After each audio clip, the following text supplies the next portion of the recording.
Hola, soy Dana y volvimos a Bogotá.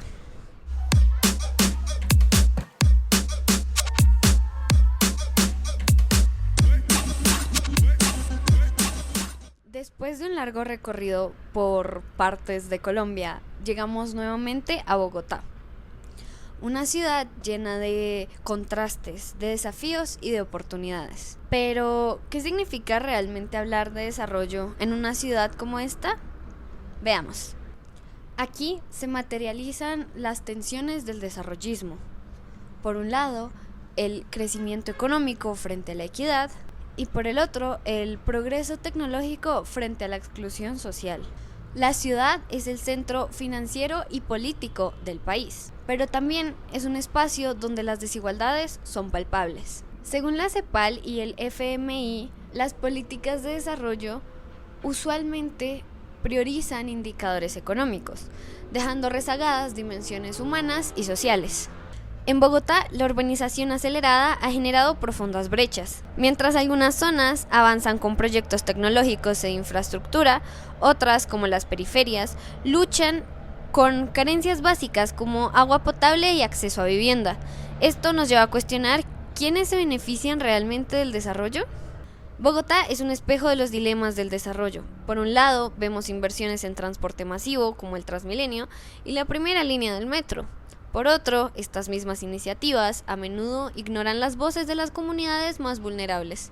La ciudad necesita un enfoque más inclusivo, y eso lo notamos en el día a día. Sin embargo, no todo es adversidad. En Bogotá también encontramos ejemplos de resistencia y creatividad. Por ejemplo, proyectos culturales, organizaciones barriales o el simple uso de la tecnología han ayudado a pequeñas localidades o comunidades a influenciar o mejorar su propio desarrollo.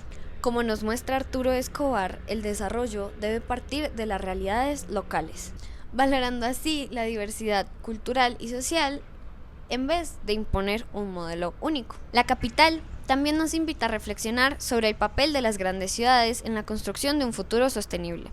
Según Michel Alasevich, las políticas urbanas necesitan un equilibrio entre crecimiento económico y justicia social. En Bogotá, esto significa priorizar proyectos que reduzcan la pobreza, promuevan la igualdad y enfrenten los retos del cambio climático. Puesto que este es un video de reflexión y a manera de concluir esta serie de desarrollo en Colombia, esta vez he entrevistado al profesor Andrés Pérez, el profesor de Historia de Colombia. En esta ocasión le hice 5 preguntas que tienen que ver con lo que hemos visto en los videos pasados, pero también con un enfoque valorativo, un poco de su experiencia y opinión personal, puesto que él es un experto en el tema. Vamos con él. En general, lo que se tiene que tener en cuenta en la desconexión entre lo que proponen las entidades internacionales y las necesidades de las comunidades locales es que es un problema histórico, ¿sí? Las fórmulas del desarrollo, las teorías, la manera en la que se piensa el desarrollo siempre se ha pensado de una manera muy vertical. Se ha pensado desde los centros de conocimiento en Europa, en Estados Unidos y demás sobre qué debe o cómo debe ser la vida de las personas dentro de las comunidades locales. Y a partir de esas ideas abstractas que se formulan en esos centros de pensamiento que están compuestos por intelectuales muy valiosos sin duda alguna, muchas veces se llevan a la práctica a manera de rajatabla, asumiendo que lo que ellos saben sobre un territorio es lo que realmente sucede en ese territorio. Y muchas de las grandes contradicciones, por ejemplo, en los años 60, en los años 70, que uno ve en los 80 de todas esas políticas del desarrollo, se ve básicamente por personas que no tenían realmente mucho conocimiento del territorio, sino tenían conceptos teóricos de ello.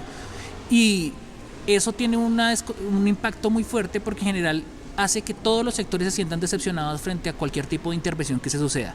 Tanto las comunidades locales que transforman sus formas de vida en función de un sueño abstracto, como los financiadores u operadores internacionales que ven gastar cantidades inconmensurables de dinero en proyectos que muchas veces asumen como fallidos, porque dicen, yo no generé estas transformaciones que estaba buscando, pero la razón por la que no las generó es porque no conocía bien el territorio.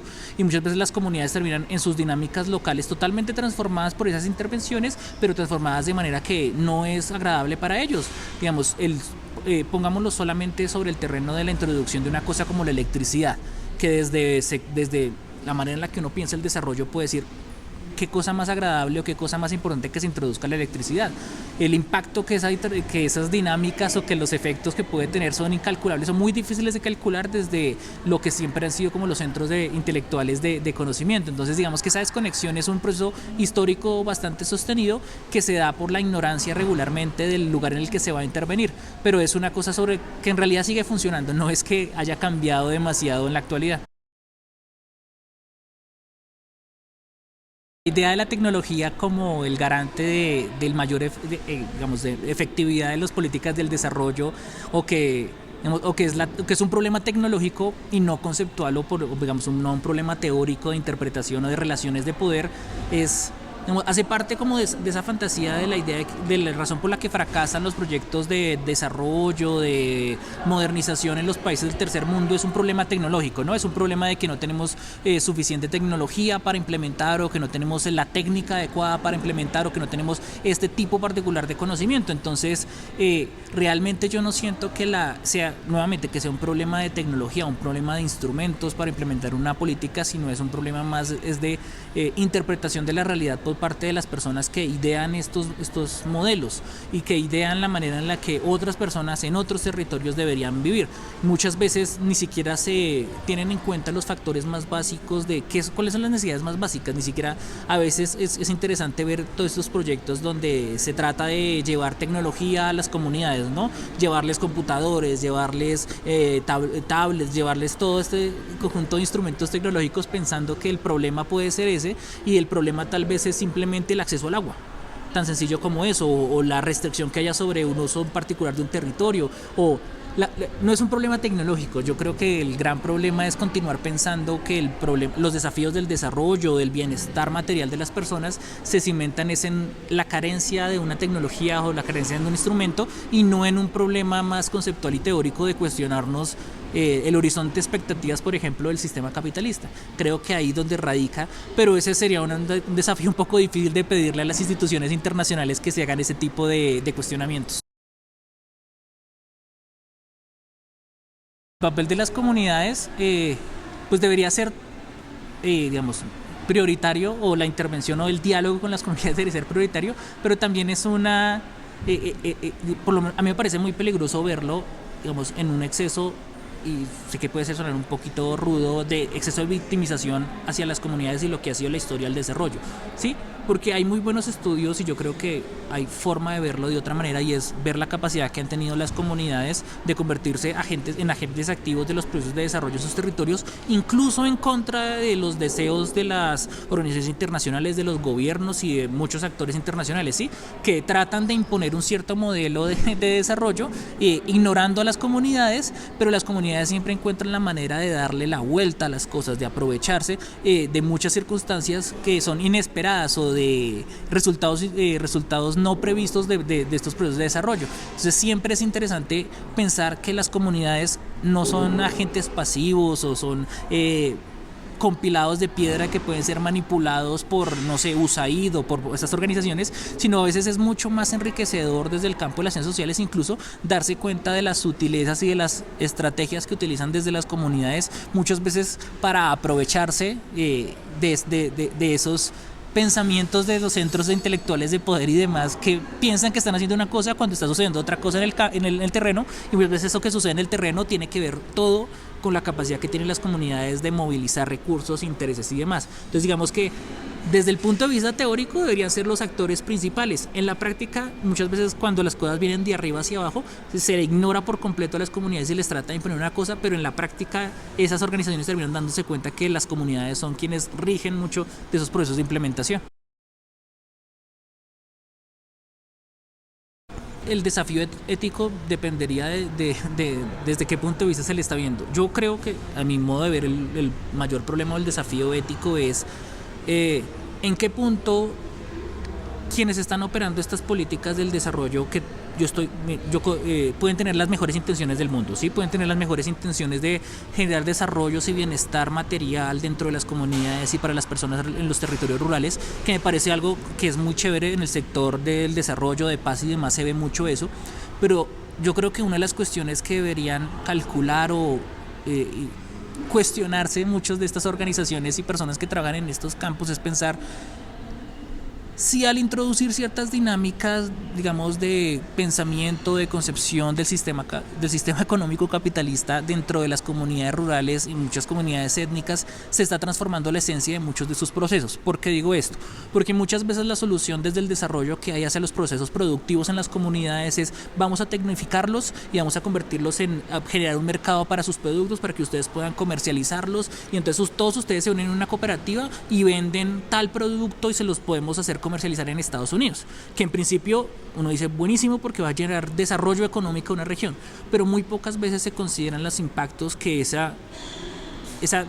ese mecanismo de pensamiento del sistema capitalista de producir, de generar rentabilidades, de generar toda una serie de beneficios económicos, va a terminar transformando esas prácticas, esos saberes que existían en el territorio y que ahora se mercantilizan en favor de un objetivo económico, vamos, dentro del sistema. Obviamente es un desafío, es una crítica que desde una posición de bienestar o de una posición de privilegio donde uno no tiene ciertas carencias económicas es muy fácil de hacer. Ya en el terreno y ver que las personas necesitan mejorar sus condiciones económicas de manera importante, rápida y demás, entonces uno dice sí, tal vez es bueno introducir esas formas de pensamiento o esas dinámicas capitalistas, pero yo creo que en el largo plazo muchas de las dinámicas propias que eran de las comunidades que funcionaban lejos de las disputas o de las lógicas del crecimiento económico, del desarrollo y demás, van a terminar corrompidas en esas dinámicas capitalistas, y yo creo que esa es una cosa que las personas, por muy buenas intencionadas que sean, muy pocas veces se cuestionan si lo que yo estoy, a veces desde las fundaciones o desde las organizaciones, si lo que estoy haciendo es más bien llevar las dinámicas del capitalismo hasta el último rincón del planeta bajo la promesa de que eso va a hacer feliz a las personas, en lugar de tal vez pensarse qué hace feliz a las personas, y tal vez lo que hace feliz a las personas es mantenerse lejos de esa dinámica o de esa política capitalista o del desarrollo, que ese es uno de los riesgos que creo yo morales y éticos más importantes que puede haber en eso. El futuro, digamos que en esto, digamos que Colombia tiene una situación muy compleja, creo yo, en estas dinámicas del desarrollo, y es que Colombia se encuentra para este momento histórico en una situación muy difícil, porque ya los países del norte global se dieron cuenta que la fantasía o la idea del crecimiento hasta el infinito no funciona, no existe, no es posible, ¿sí? Y están teniendo toda una serie de políticas, en eso entra el crecimiento cero, el decrecimiento, toda una serie de discursos que están empezando a emerger dentro del contexto internacional y dentro del contexto geopolítico internacional, que tratan de vender la idea de que no se puede crecer hasta el infinito, pero bajo ninguna circunstancia vamos a cuestionar las condiciones de vida o las condiciones que han permitido a ciertos países en el norte global vivir de la manera que viven, ¿sí? ¿Eso en qué posición deja a un país como Colombia y a los países latinoamericanos? ¿A estancarnos en la situación material que vivimos ahorita? ¿Sí? Pues obviamente no, todos aspiramos a tener mejores condiciones materiales de vida, y a quienes están bajando primero del bus sin que nosotros hubiéramos podido alcanzar los estándares y de calidad de vida de Europa, nos están pidiendo que nos quedemos en estos estándares de vida.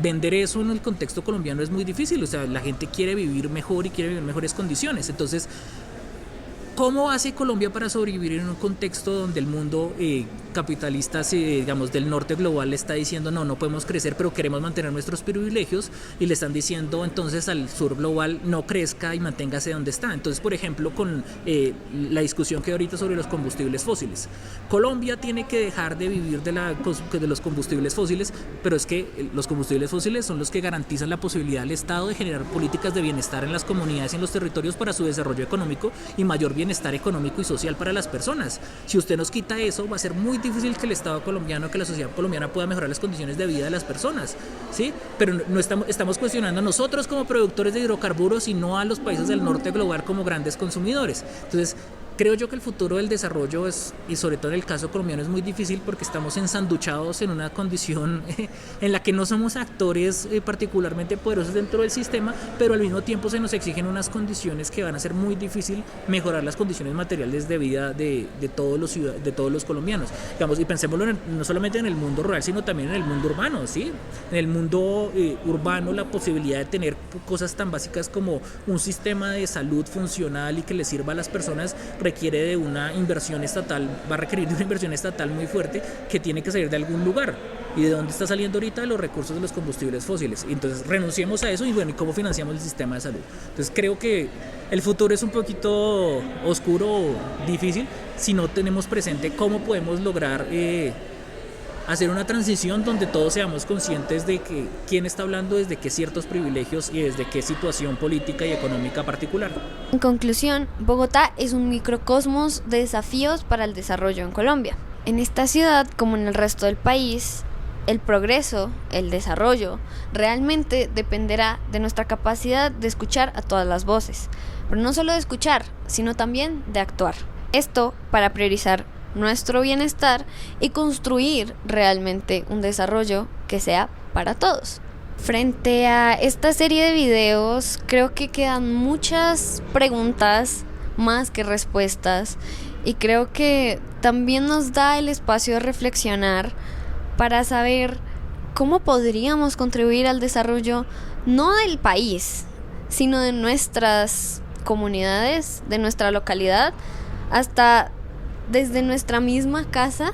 Como he dicho en videos anteriores, creo que es importante no solo generar el debate, sino seguirlo en espacios tanto virtuales como físicos, en las urnas de votación como con nuestros vecinos.